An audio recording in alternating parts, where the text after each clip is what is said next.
말씀을 함께 보도록 하죠.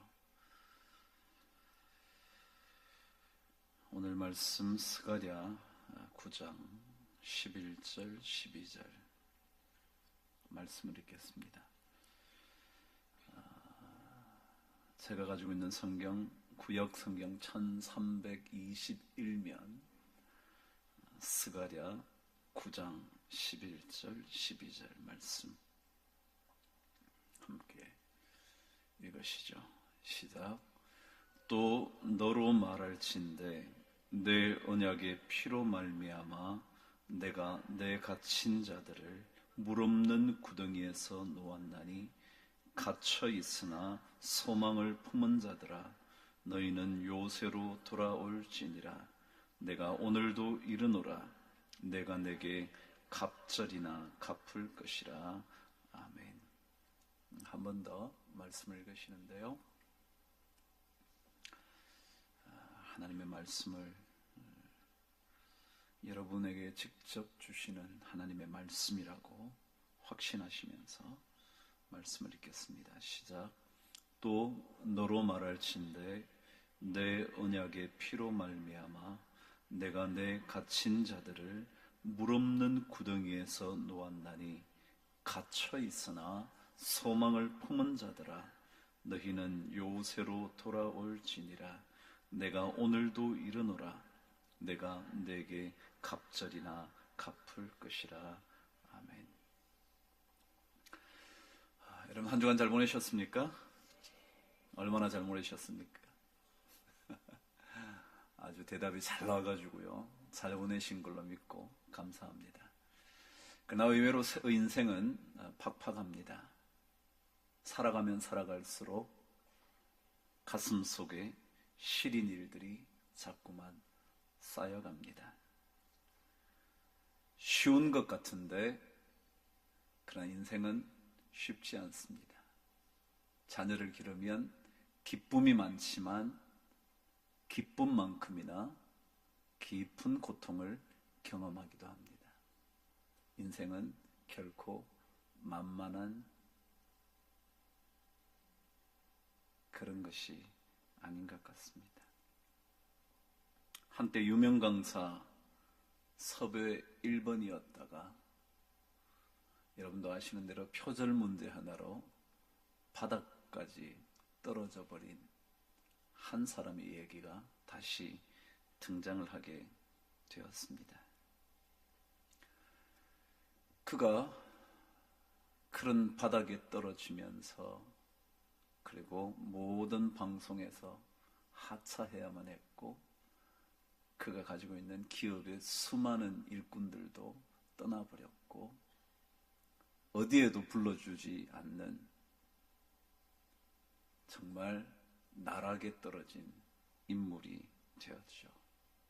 그가 최근에 그 고통 중에 있으면서 써내려간 책 한 권이 나왔습니다. 근데 그 책에서 그녀가 이렇게 말을 했습니다. 우리는 불안하고 나약한 인간에 불과합니다. 그는 언제나 꿈을 얘기했습니다. 그녀는 언제나 희망을 얘기했습니다. 그래서 심지어 꿈이 있는 아내는 늙지 않는다 라는 얘기까지 할 정도였죠. 그런데 인생은 그렇게 쉽지 않더라는 거죠.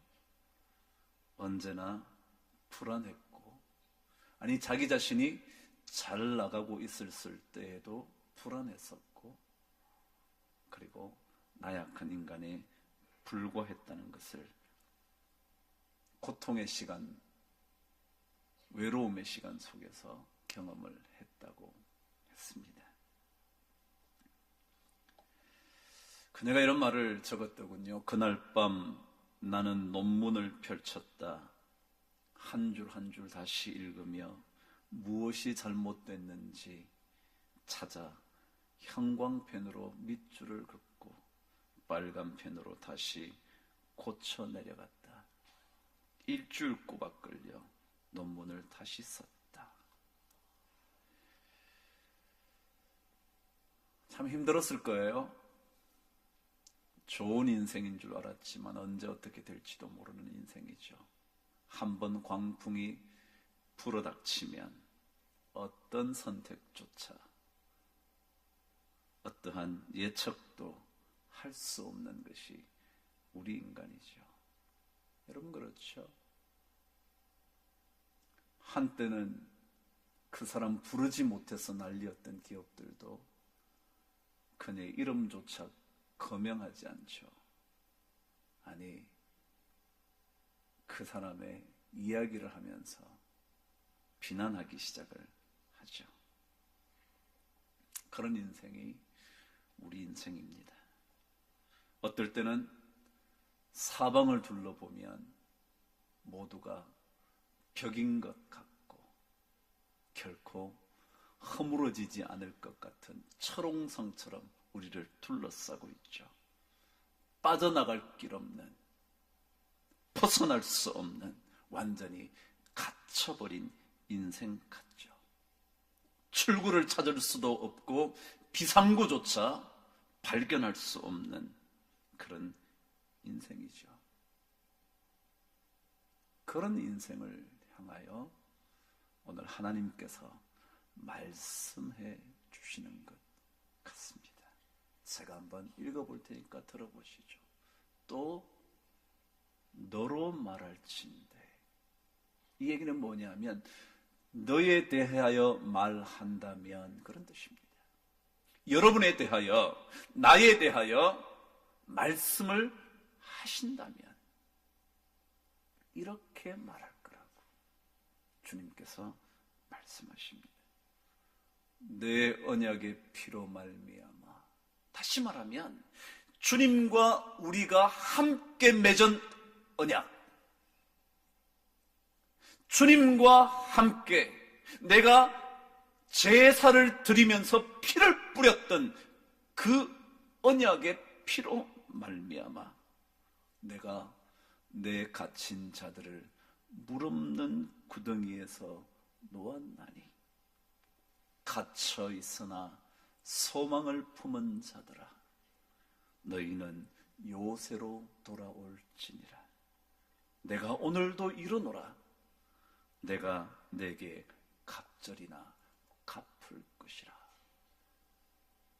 저는 이 말씀을 읽다가 우리에게 들려주시는 하나님 말씀 같은 거예요.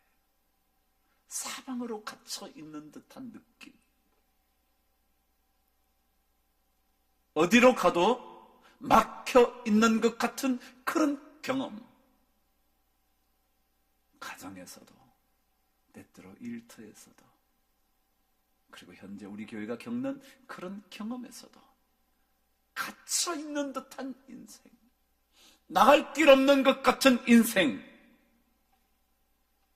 빠져나갈 길 없는 완전히 포로돼 버린, 완전히 포위돼 버린 그런 인생, 그 인생을 향하여 하나님께서 이렇게 말씀하신 거죠. 내가 너희를 구덩이에서 건져내겠다고. 물 없는 웅덩이에 빠진 너희들을 건져내겠다고. 사방에 넘을 수 없는 벽으로 둘러싸여 있는, 갇혀 있는 우리를 건져내시겠다고 하나님께서 말씀하십니다. 우리는 이런 말씀을 들으면 다 함께 아멘. 다 함께 아멘. 여러분 힘들죠? 제가 잘 지내셨냐고 여쭤보니까 네 라고 대답은 하지만 그러나 이것이 언제 어떻게 뒤바뀔지도 모르는 게 우리 인생 아닌가요? 우리 교인 중에 한 명이 저에게 카톡을 보냈는데 이런 걸 보냈어요. 친구가 암에 걸려서 시한부 인생을 선고받았대네요. 그래서 병원에 위문차 갔다는 겁니다. 길어봐야 1년 살 거라는 얘기를 들었대죠. 그러고는 집으로 오는데 그 친구가 집으로 되돌아오다가 교통사고로 세상을 떠났다네요. 이게 뭐 진짜 있는 일인지 모르지만 그 얘기를 전해주면서 자기는 하루도 살지 못할 사람이 1년이나 길면 1년쯤 살게 된다는 시한부 인생을 향하여 위로하고 왔다니 이게 무슨 이상한 일이냐고. 그렇지 않나요? 내가 지금 하루도 내가 못 살면서 1년 살게 될 것 같지도 모르죠. 뭐 길면 아니면 6개월은 살지도 모른다는 그 사람을 위문하고 와요. 제가? 여러분이? 여러분 그런 게 우리 인생이에요. 그런데 하나님께서 그런 인생을 사는 우리들에게 말씀하시죠. 건져내겠다고. 호세아서의 말씀에 의하면 우리를 찢으셨으나 도로 낫게 하실 것이요 우리를 치셨으나 도로 싸매실 것이라고. 하나님. 저는 오늘 하나님의 말씀을 통하여 막혀 있는 것 같은 인생을 사는 우리들에게 건져내시는 하나님의 은혜를 경험하려면 어떻게 해야 되나? 그 얘기하고 싶은 거예요. 왜요? 우리 다 갇혀 있는 것 같은 인생을 살거든요. 답답한 인생이요. 갈 곳 없는 인생이요. 가봐도 별로 도움되지도 않는 인생이요. 그 인생을 사는 우리들에게 하나님께서 건져내시겠다고. 갇혀있는 인생에서, 답답한 인생에서, 아무것도 할 수 없는 인생에서, 해봐도 되지 않는 인생에서 우리를 건져내시겠다는데 누구에게 그런 은혜를 주시나? 오늘 저와 함께 두 가지 중요한 이슈를 함께 살펴보도록 하죠. 저와 함께 12절 함께 읽도록 하겠습니다. 시작. 갇혀 있으나 소망을 품은 자들아. 그랬어요. 하나님께서 갇혀 있으나 소망을 품고 있는 자들에게 건져주시고 갑절로 갚아줄 거다. 누구에게요? 갇혀 있기는 하지만 뭐예요? 소망을 버리지 않는 사람이요. 힘들지만, 어렵지만, 갇혀 있지만 소망을 포기하지 않는 사람이요. 아무리 인생이 힘들어도 절대 희망을 버리지 않는 사람이요.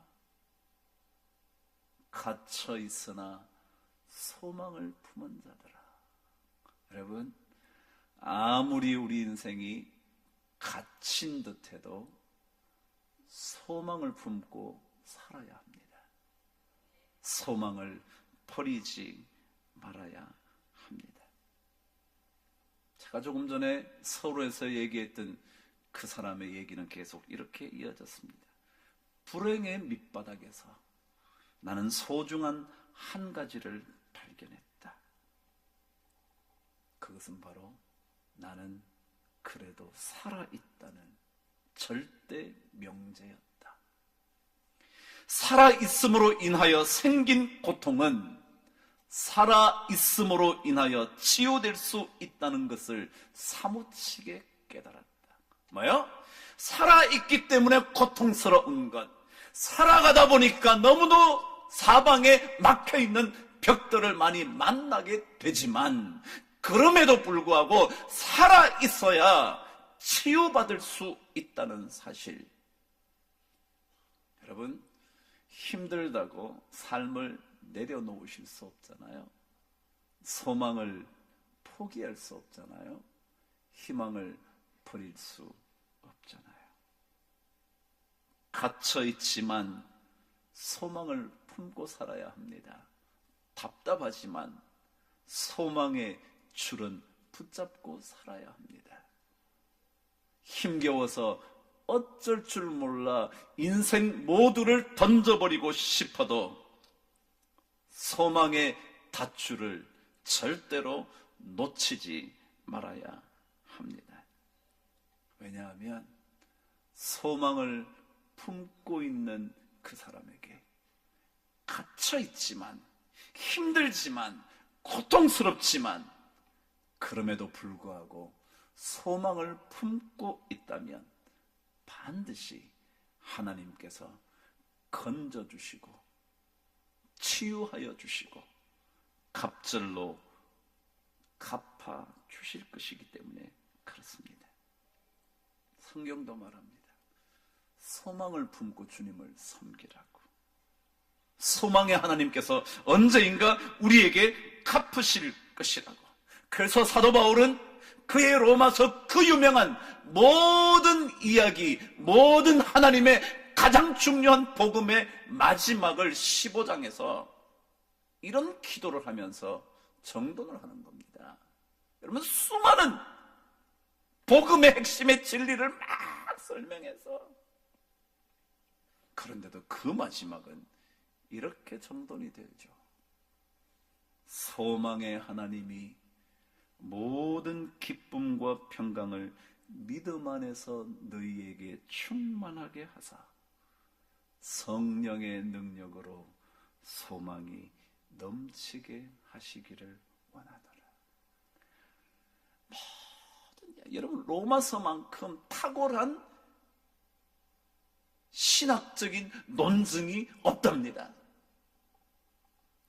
그럼에도 불구하고 그 모든 이야기를 정돈하는 15장에서 그는 소망의 하나님께서 성령의 능력 안에서 여러분과 우리에게 소망이 넘치게 하시기를 원하노라. 소망이 필요합니다. 소망.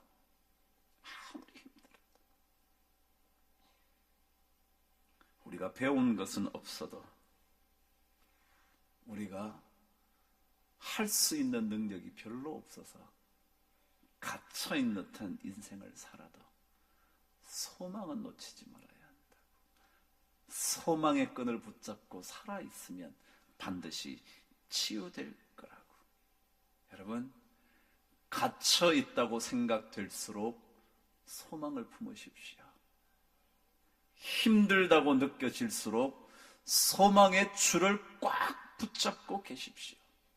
그래야 하나님께서 건져주시는, 구덩이에서 놓아주시는, 구덩이에서 풀어주시는, 풀려나게 해주시는 은혜를 입게 될 줄 믿습니다.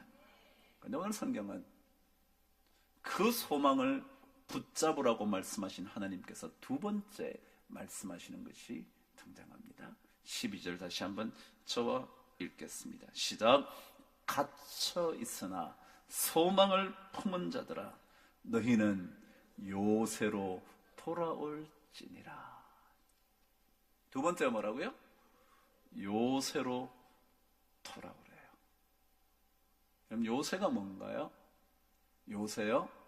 어느 누구도 공략할 수 없는 완벽한 성체, 그것을 요새라 그러죠. 여러분, 그래서 시편을 보면 끊임없이 요새 얘기가 나와요. 그분이 누군데요? 하나님이에요.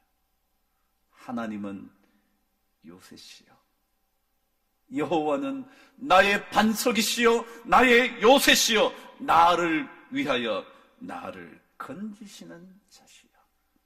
하나님은 나의 견고한 요새시요. 오늘 성경 말합니다. 누구에게 건지주시는 은혜를 입게 하시느냐 하면 요새로 돌아오는 사람에게. 요새가 누구라고요? 하나님이야. 그래야 말할 거 어디 있어요. 조금 전에 얘기했잖아요. 자기가 뭘 하나 세워놨다고요? 그게 요새가 될 거라고요? 아니요, 되돌아오다가 교통사고로 인생 마감할지도 모르는데요. 유언 한마디 못하고 죽을지도 모르는데요. 그게 요새인가요? 아무리 돈 있어도요, 그 돈으로 못 고치는 병이 있대요. 전 그런 병 많이 봤는데요. 은행에 엄청난 돈을 갖고도요, 돈을 다 줘도요, 의사가 못 고치더라고요. 그게 요새인가요? 돈이 요새입니까? 아니요.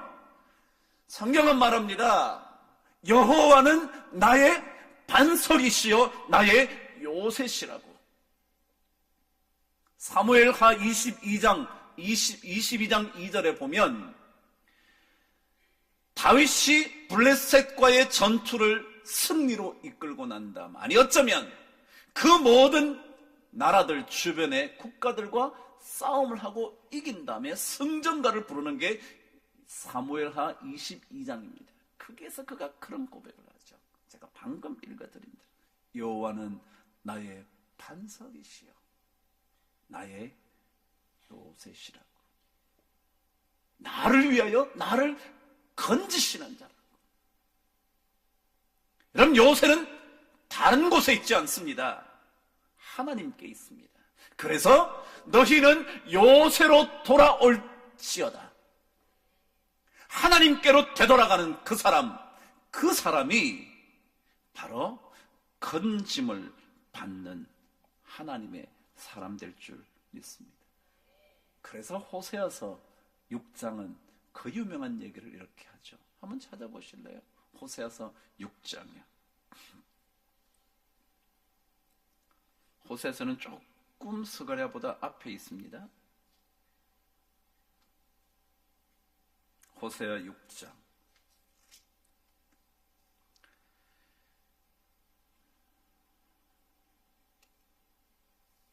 그 유명한 1절 저와 함께 읽어보시죠. 찾으셨나요? 1261면 1절 시작. 오라 우리가 여호와께로 돌아가자. 여호와께서 우리를 찢으셨으나 도로 낫게 하실 것이요 우리를 치셨으나 싸매어 주실 것임이라. 어디로 돌아가자고요? 그분이 누군데요? 나의 요새시거든요. 그래서 오늘 성경 말해요. 갇혀있는 자들이 그 갇혀있는 곳에서부터 풀려나는 은혜를 입으려면 소망을 품고 우리의 요새이신 누구에게로요? 하나님께로 되돌아갈 때, 그때라야 우리는 건지심의 은혜를 입게 될 줄 믿습니다. 여러분에게 요새가 될 수 있는 것 그리 많지 않습니다. 아니, 요새인 것처럼 보이지만 아닙니다. 제가 얼마 전에 교육방송을 보니까 어린 자녀들이 특별히 일하시는 부모를 둔 자녀들이요, 하루에 혼자 있는 시간이 5시간쯤 된답니다. 5시간. 그런데 연구 결과에 의하면 혼자 있는 아이들에게서 폭력성과 공격적인 성향이 많아진답니다. 혼자 있는 아이가 뭐야? 공격적이고 폭력적인 아이가 많이 나옵니다. 우린 자식들에게 돈 좀 잘 벌어서 원하는 거 척척 해주면 좋을 것 같아. 다 돈 벌러 다니죠. 자식 놔두고. 근데 그런 아이들이 폭력적이 되기가 쉽고 공격적인 성향을 지니고 산대요. 우리는 돈이 요새인 줄 알아요. 그리고 뭔가 잘해주면 그게 요새처럼 여길 거라고 생각해요.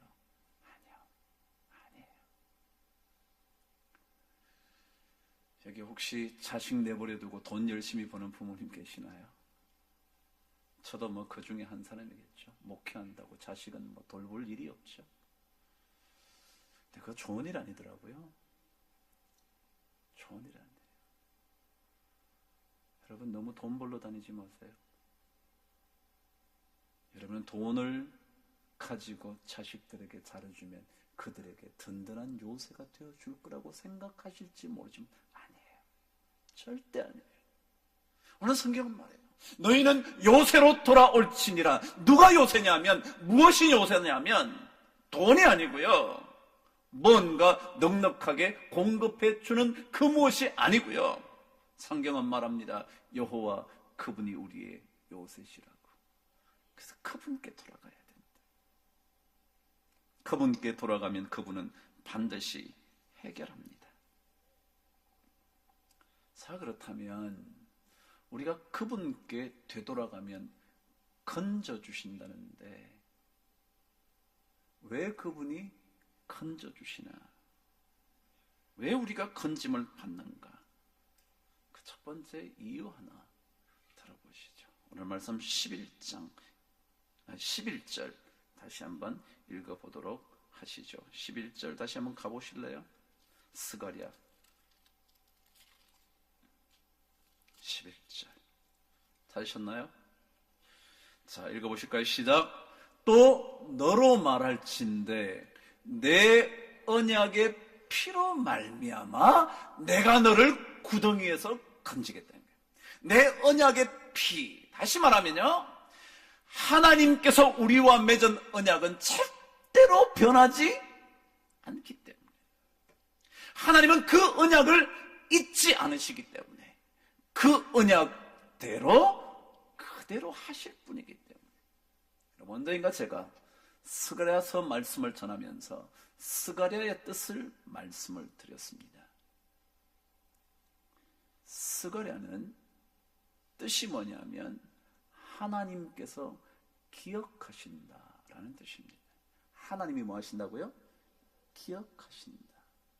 자카르 기억한다. 스가랴는 하나님께서 기억한다. 하나님은 우리와 맺은 언약, 제가 피로제사를 드릴 때 그때 맺어진 언약 절대로 잊어버리지 않습니다. 그래서 내 언약의 피로 말미암아 내가 너를 건지겠다. 사람의 약속은요 다 그래요. 불변할 거라고 말하는 것 다 거짓말이에요. 사랑은 영원하다는 것 다 거짓말이에요. 다 거짓말. 알면 결혼 안 했을 걸 몰라가지고 한 거지. 여러분, 불변하는 거는요 하나님께서 우리와 맺은 언약이요. 내 주와 맺은 언약은 그 다음 뭐예요? 영불변하시. 그런 거예요. 그런 거라고요. 다른 거요 믿지 마세요. 하나님과 맺은 언약만 영원하고 불변하고 변하지 않아요. 하나님은 약속하신 것, 시건하시는 법이 없다고 말씀하셨어요. 그래서 우리는 그분께 돌아가야 됩니다. 돌아가야 하는 이유요? 돌아가야만 건짐을 받는 이유요? 하나님은요 언약하신 대로 우리를 만나 주실 것이기 때문에. 두 번째 11절 다시 읽어보시면 이렇게 기록되어 있어요. 시작. 또 너로 말할진대 그 다음 뭐예요? 내 언약의 피로 말미암아 내가 내 갇힌 자들을 물 없는 구덩이에서 놓았다 그랬어요. 어디에서요? 물 없는 구덩이에요. 물 없는 구덩이 저는 좋아해요. 요셉을 형들이 빠뜨렸던 곳이 구덩이였어요. 근데 거기에 뭐가 없었대요? 물이 없었대요. 물이 있었다면 죽었을 텐데 물이 없어서 살았어요. 다시 말하면 왜 우리가 하나님께로 되돌아가면, 소망을 품고 하나님께로 되돌아가면 우리가 건짐을 받느냐 하면요, 그분은 처음부터 우리가 고통을 당하는 순간부터 그분은 이미 물 없는 구덩이를 준비해 놓으신 거예요. 물 없는 구덩이. 저는 이것을 가르쳐 하나님은 처음부터 소망의 씨앗은 반드시 두시는 분이기 때문이다. 소망의 씨앗을 두시는 거예요. 우리가 구덩이에 빠졌어요. 고통에 빠졌어요. 갇혀 있어요. 빠져나갈 길 없는 것 같아요. 그런데요, 하나님은 그 어느 곳에, 그 어느 구석에 뭘 남겨둬요? 소망의 씨앗을 남겨둬요. 구덩이에 빠뜨렸는데요, 뭐라고요? 물이 없어요. 그게 하나님의 놀라운 소망의 씨앗이에요. 성경은 끊임없이 말하죠. 상수리 나무가 다 베일지라도 그 그루터기는 남는다고. 그루터기. 그게 남은 자 사상이에요? 남아있는 거예요. 다 끝난 것 같은데 아니에요. 우리가 소망을 품어야 하는 이유가 뭐냐면요, 다 끝난 것 같지만 아니에요. 소망의 씨앗이 처음부터 있었어요. 저 힘들어요, 여러분. 제가 자꾸 힘들다니까 여러분도 듣기 싫죠? 저도 하고 싶지 않아요. 그런데 왜 이 얘기를 하고 제가 말씀을 전하느냐 하면, 힘들지만 우리는 소망을 포기할 수 없어요. 왠지 아세요? 하나님이 처음부터요, 소망의 씨앗인 구덩이에 물을 없게 해놓으셨거든요. 물이 있었다면 이미 끝난 거예요. 물이 우리를 침몰했을 거예요. 근데 아니에요. 끝날 수 없어요. 소망의 씨앗이 우리에게 남아있기 때문에. 그래서 이사야 42장 3절에 보면 그분은 뭐라고요? 상한 갈대를 꺾지. 상했으니까 필요 없잖아요. 어디다 쓰겠어요? 버려야지. 꺾어버릴 거예요. 근데 그렇지 않아요. 상한 갈대도 꺾지 않으시고, 그 다음에 꺼져가는 심지도 끄지 않는데. 꺼져가는 거니까 이제 끝난 거잖아요. 그냥 빨리 불어서 냄새 안 나야지. 그렇잖아요. 꺼져가면요 점점 냄새만 심해져요. 그러니까 빨리 꺼버리는 게 나아요. 어차피 살아날 것도 아닌데 뭐. 근데 아니요, 그렇지 않대요. 꺼져가는 심지도 끄지 않으시는 거예요. 놀랍죠? 그래서 우리가 소망을 품고 사는 거예요, 여러분. 소망을 버릴 수가 없어요. 저 힘들다고 말하지만 제가 그래도 이렇게 나올 수 있는 건 소망이 있어서요. 여러분도 힘드신가요? 그래도 여러분, 소망의 줄을 붙잡고 계세요. 그러면 하나님께서 이 마지막 놀라운 축복을 주실 거예요. 12절 마지막 부분을 읽어볼게요. 앞부분 한번 읽어보실래요? 12절 시작. 갇혀 있으나 소망을 품은 자들아, 너희는 요새로 돌아올지어다. 내가 오늘도 이르노라. 내가 내게 갑절이나 갚을 것이라. 하나님이 뭐예요? 갑절이나 갚아주실 거예요. 저는 하나님께서 우리 교회를 갑절이나 갚아주실 줄 믿어요. 저는 그런 소망이 있어요. 어렵지만, 저 진짜 힘들지만 그래도 이런 소망이 있어요. 이 소망 때문에 제가 오늘도 여러분 앞에 섰어요. 안 그래서 못 섰을 거예요. 하나님은 갑절이나 갚아주시는 거예요. 제가 서갈에서 말씀을 읽다가 사실은 이 본문보다 제가 10장 1절 말씀을 설교를 할까 그러다가 9장으로 되돌아왔거든요. 10장 1절을 말씀을 읽고 맞춰볼게요. 저와 함께 10장 1절을 읽어보시죠. 시작. 아직까지 안 나왔어요. 시작.